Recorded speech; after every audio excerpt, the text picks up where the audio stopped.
welcome to another episode of the Unlocking Fitness podcast.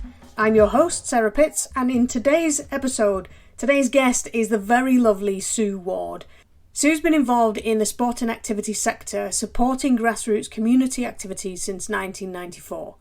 She's worked at national governing body level for many years and currently develops and delivers coach education programs. She lectures at Plymouth University, delivering modules on sport development, event management, coaching, and health and physical activity for young people at foundation degree level. She runs her own coaches education company called Vista Education, does a tremendous amount of voluntary work in developing community sport, and is also the quality assurance person for my injury hacking courses. In today's episode, we'll be discussing the harsh realities in the gulf between coaches education in the community sport and fitness professional coaching education, and what we can try to do to address these issues. It's a really fascinating conversation, and I hope you'll enjoy listening in. So let's dive in.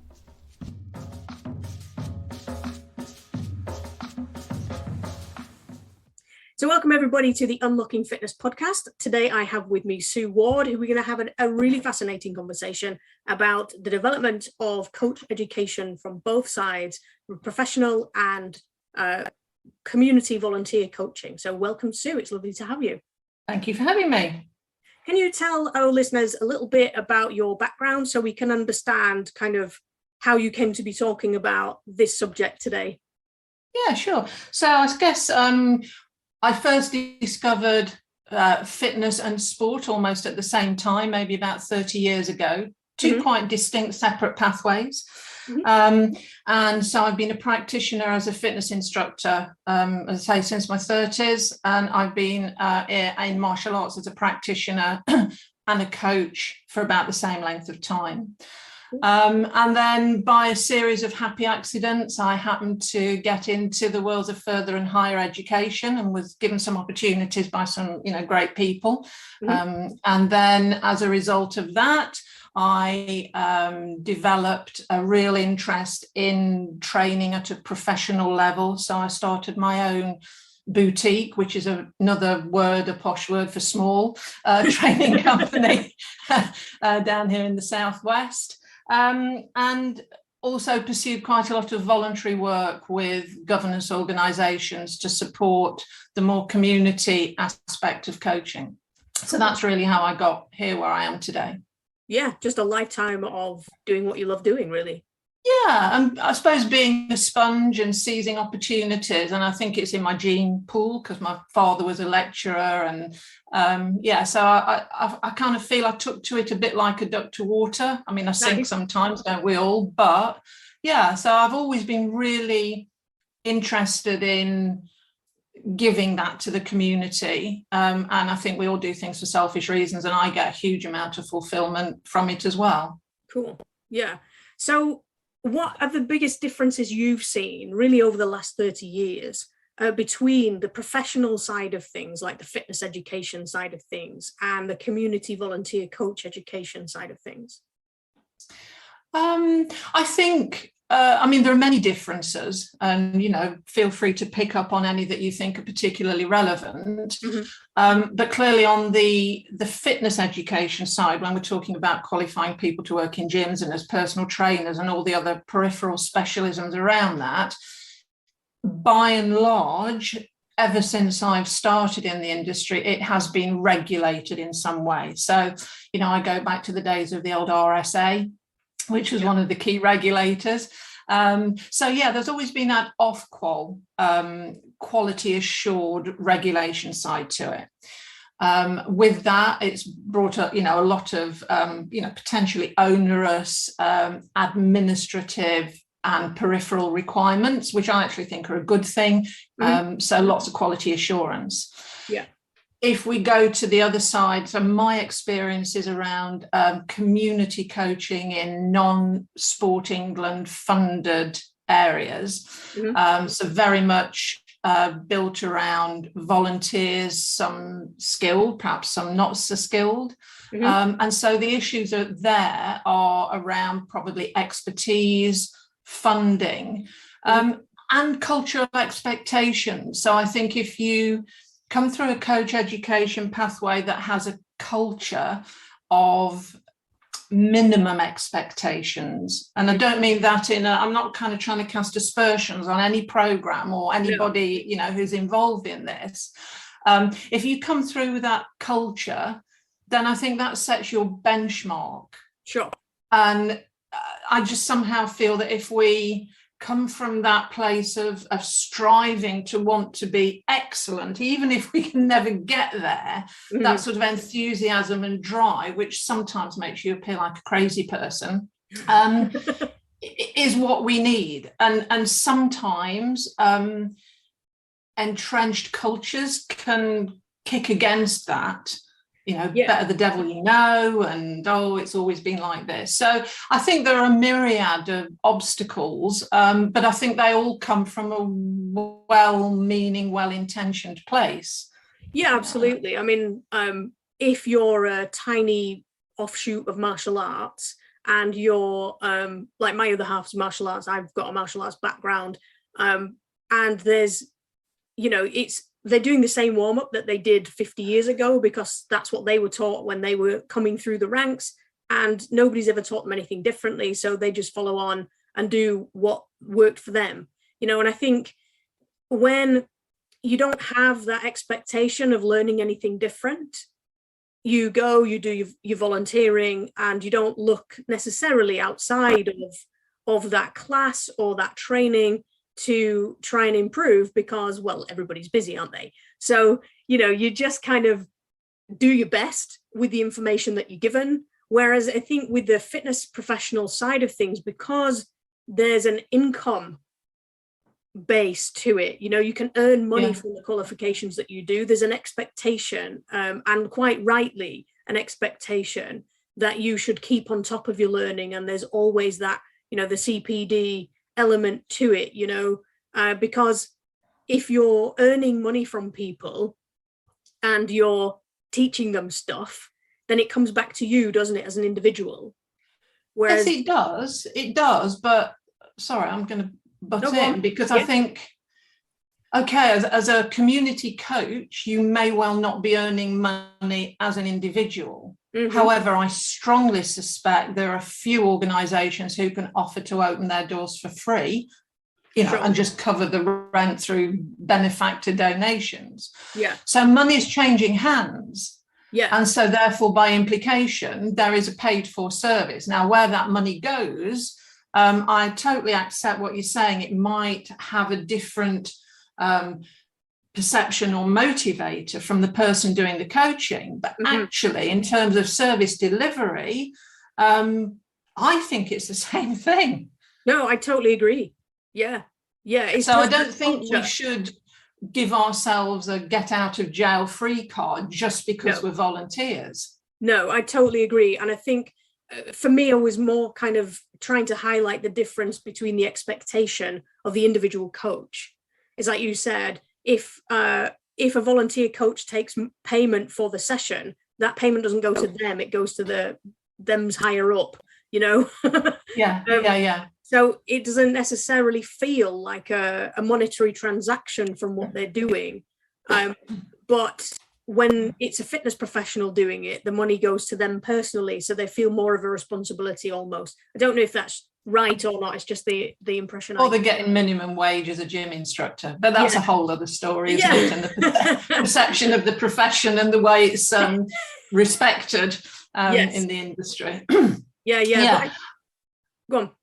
No, I was going to say, when you just listen to all the components that we're unpicking here, it's no wonder we've got a big job on our hands if we want to bring around change that progresses towards any sort of one size fits all. So, you know, Reps tried it, Simspa are now doing it, but on both, a little bit more on both sides in terms of sport and fitness. And, you know, I applaud anybody who has a go. Oh, yeah.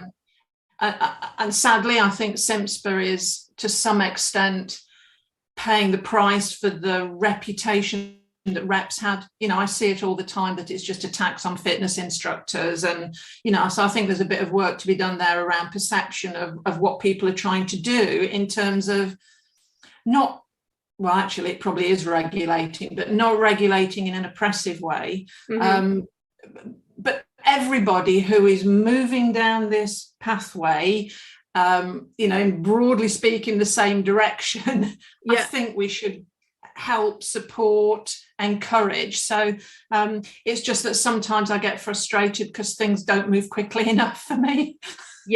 Yeah, I think that's the problem, isn't it? When you're trying to regulate something, everybody has to agree, it has to fit certain criteria and all the rest of it. It's a bit of a minefield, isn't it, trying to change anything?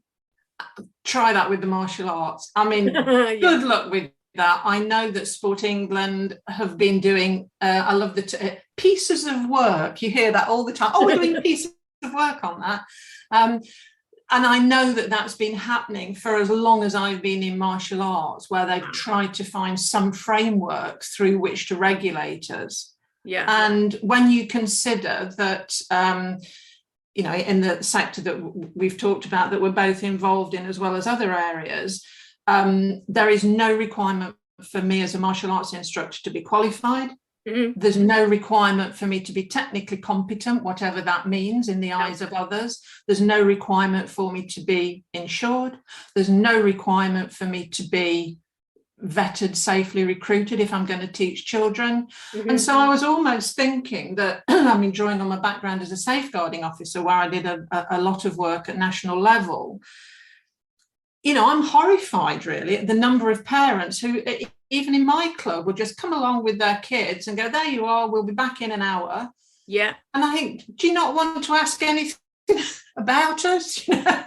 How do you know that we're a safe organisation? And, so I'm almost thinking that we need to maybe educate it from the service users' perspective, so that they drive the progression of the coaching framework, and actually they know the questions to ask. And well, if you haven't got this and you can't show me that, why am I going to let you coach me? It's difficult, isn't it? Because I just think the poor old service user is dumped with everything most of the time. You need to research what you're doing, you need to understand why that's good and bad, and you're responsible for making all the decisions. But surely there's a responsibility to the coaching organisations within the governing bodies to develop the coaches better, so that those assumptions that the service user is having, the end users and the person walking in the door to try martial arts for the first time with their 6-year-old kid, doesn't have to think about, is this person qualified? Is this person regulated? Is this person insured? Safeguarding checked, and all the rest of it. Because why should they have to think of all that stuff? If we're providing a service to somebody, whether it's from a fitness professional's point of view or whether it's from a coaching, a sport point of view, surely it's the responsibility of that sport to make sure that all those things are in place.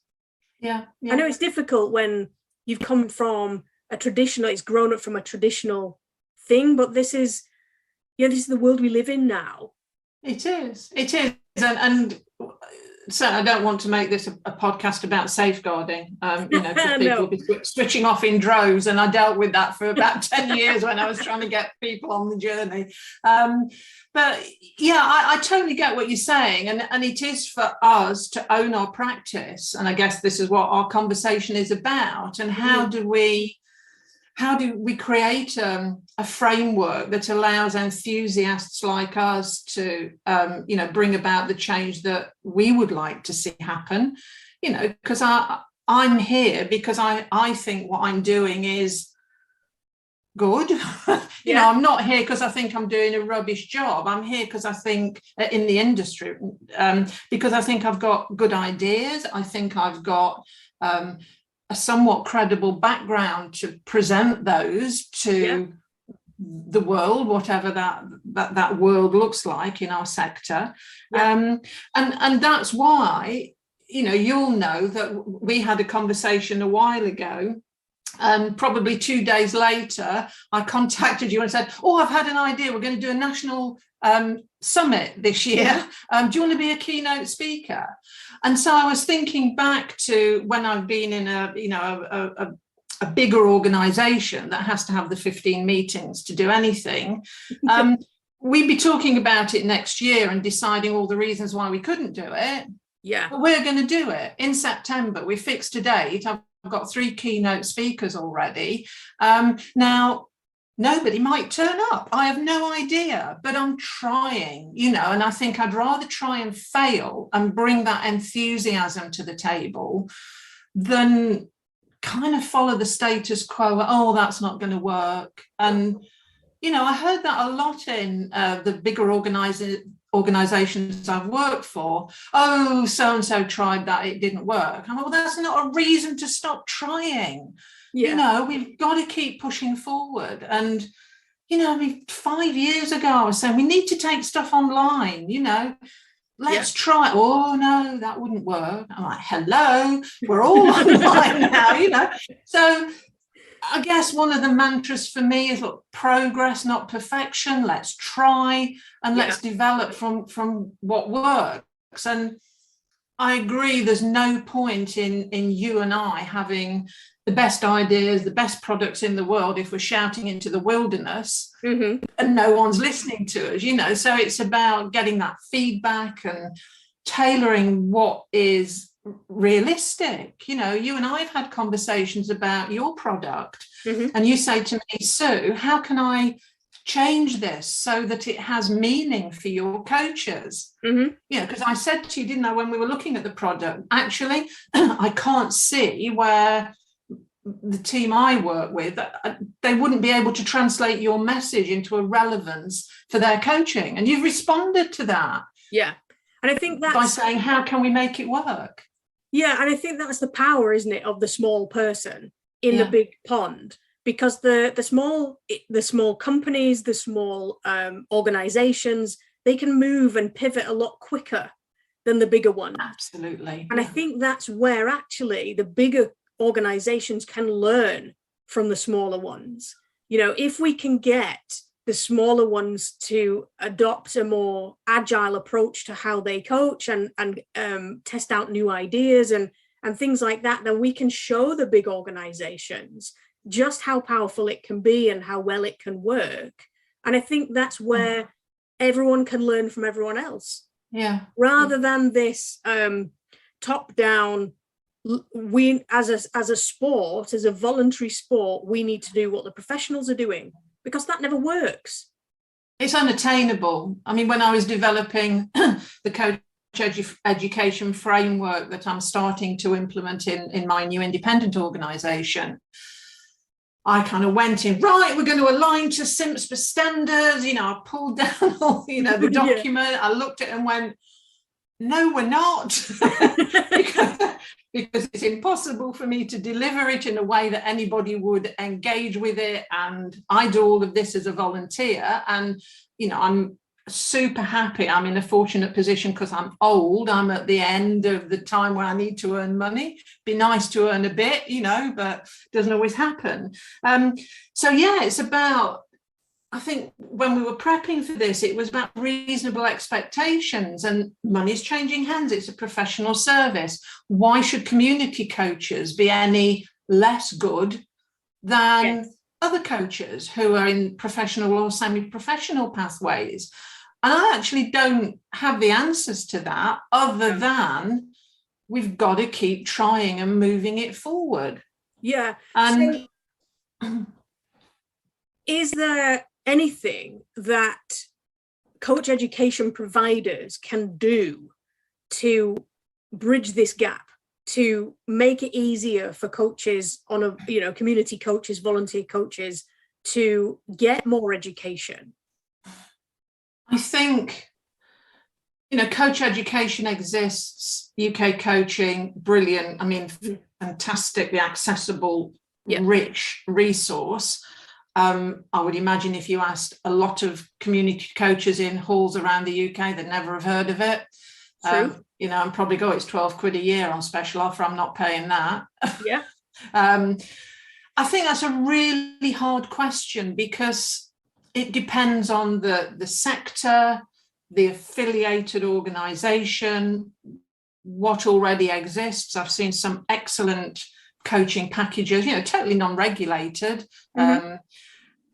So I think it is really difficult to answer that succinctly and to come out with any valuable sentence or paragraph other than to say, if you come across somebody, I came across you, and you find a kindred spirit who is trying to develop the industry and bring about change, I just think we all need to get into the same canoe and paddle up the same river. Absolutely. So that we can network and help each other and try new things. And the other thing I'm absolutely passionate about, even though it makes me come across as a crazy person sometimes, is that aim stupidly high. If you are in a position where you've got any control over the culture and the expectations of your organization, aim for the craziest highest possible, so that people get that message of aspiration. I say to the coaches that I work with now, I embrace them and I get them part of the journey, and I actually say, look, are you on board with this? Because our assessment protocol is bonkers. I'm asking you to do shed loads when you compare it to what you would have done before. You've got to detailed lesson plan. God knows how many sessions of feedback with me to try and explore ideas. They've got to deliver 3 coaching videos to me with mandatory elements. These are all guys just rocking up for nothing in clubs around the country.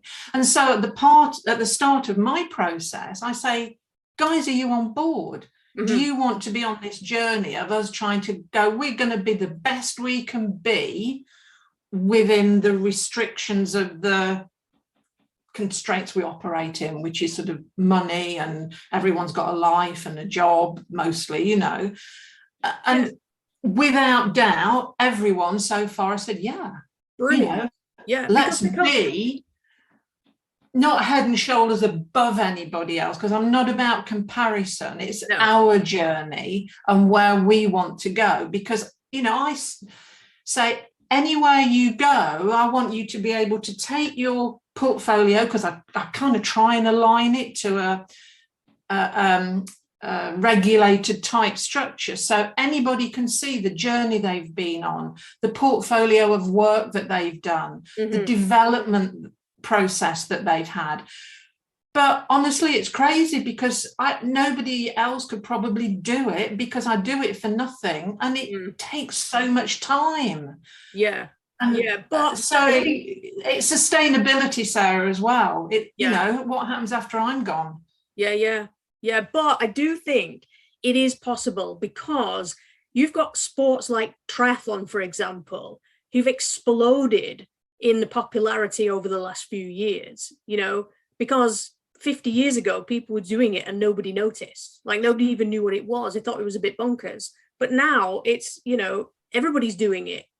And the coaching structure is very regulated. You have to have done a certain number of coaching hours before you can move to the next level of the qualification and all the rest of it. So I think there's an element of that belief system, and that entrenched belief system that, these are volunteer coaches, they're never going to do that. And some of them are not, that's true.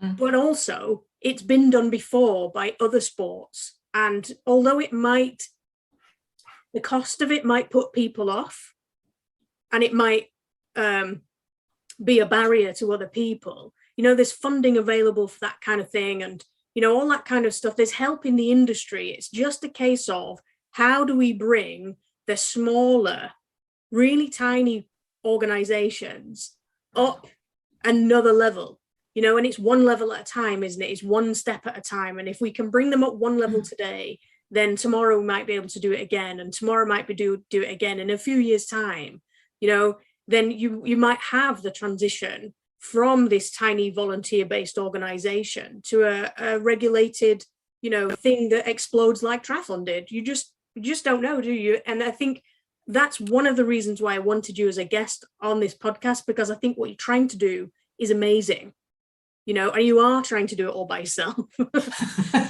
But to show that there's people out there who are willing and able to make a real difference to the coaches, because coaches want that support. Yeah. And I think as well, when you get, you probably know, martial arts can tend to be, certainly the non-competitive, more participatory martial arts, we tend to get perhaps an older participant rather than the younger ones who maybe want the more dynamic competition element. But I get the feeling that if I can help to create a culture with the existing coaches that I'm bringing through, who can go, oh, wow, well, when I did mine, we had to do this, and this. We have the summit every year. We've got a Facebook group. We've got all these posts about injury hacking. And, we're creating this framework and this culture that aspires for them and gives them a sense of, look, we value you, we think you're professional, we will give input to help you on that journey. And if we can create a groundswell, well, as you say, historically, dinosaurs, we've always done it this way. I did my coaching course in 1973. Why do I need to do another one? I've got full classes, that sort of culture.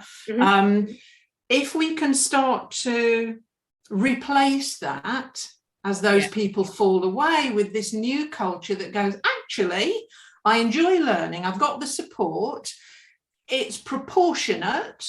So my next big hurdle is, do we make CPD mandatory? So that's my next journey. And the summit will tick that box for them in a way that hopefully will be really fun and engaging and entertaining.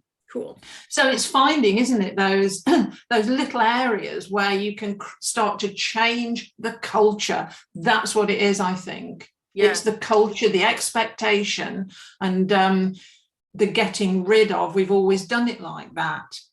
However, that said, the conversation I'm having now with the coaches on my current course is the why.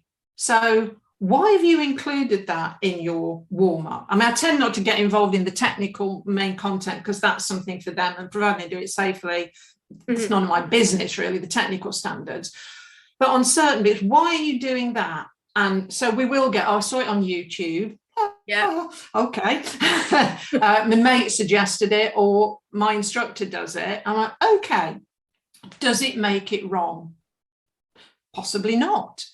But let's analyze. So for me, it's about, if I come to your martial arts class and you do something in your session and I come to you and say, Sarah, why did we do that? I want you to have an answer that isn't, I saw it on YouTube, or, well, we've always done it. Yes, totally. That's what I want. And it could be, well, I actually think it's safe and effective, but it upholds our tradition. So we could do it in a different way, but I choose not to. Cool. I'm really happy with that because they've got that knowledge to unpick it. Yes. And I know when, do you know anything about Pilates? A little bit. Yeah. Okay, so the original 34 repertoire in Pilates, honestly, some of it, love JP, Joseph Pilates, to death, his program, full on respect, but some of it's bonkers. Honestly, it really is. And you look at it and go, why? And sometimes when I was teaching, I'd put it in and go, because it's fun. And we'll probably fall over, seated, fall over, and we'll have a laugh and we'll all look a bit silly. And for me, that's a justification for putting it in. Absolutely, yes. Not the dipping into the biomechanics and the anatomy and physiology and the risk-benefit analysis. We're here to move and have fun. You're paying me however many quid in a leisure centre to have a session, Yeah. So it's about equipping coaches with the ability to justify absolutely what they're doing. Don't even get me started on scope of practice. Okay. Okay. No, you must, because that's one of the other things, isn't it, that's kind of brought us together with this passion. Yeah. But, I think it's definitely our responsibility as industry professionals and coach educators to support the little guy.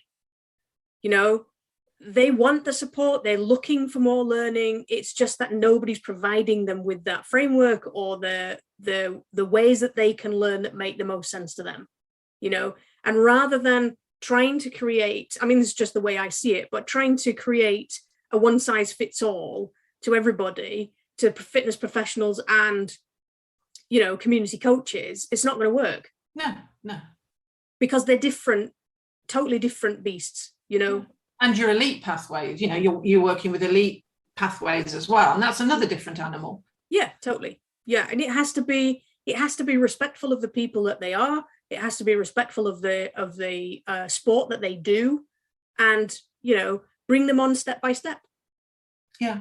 So when you say, we're looking to support these people in the community who want more, mm-hmm. I mean, are you saying that they're sitting outside of any governance framework, or they might be? We just don't know.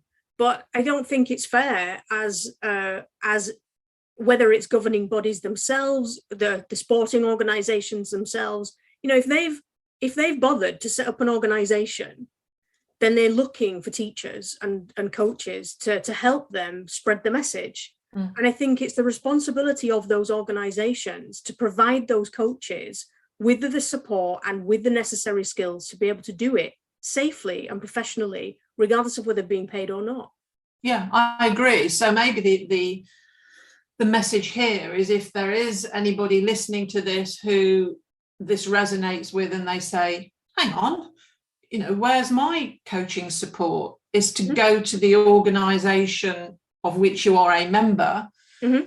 Because also I think some coaches, not the case in my club, but probably could have been at some time, you go to the coach in the club and say, what NGB do you belong to? Oh, don't know, mate. I just turn up and teach my class. I mean, they're disconnected mm-hmm. from source, aren't they?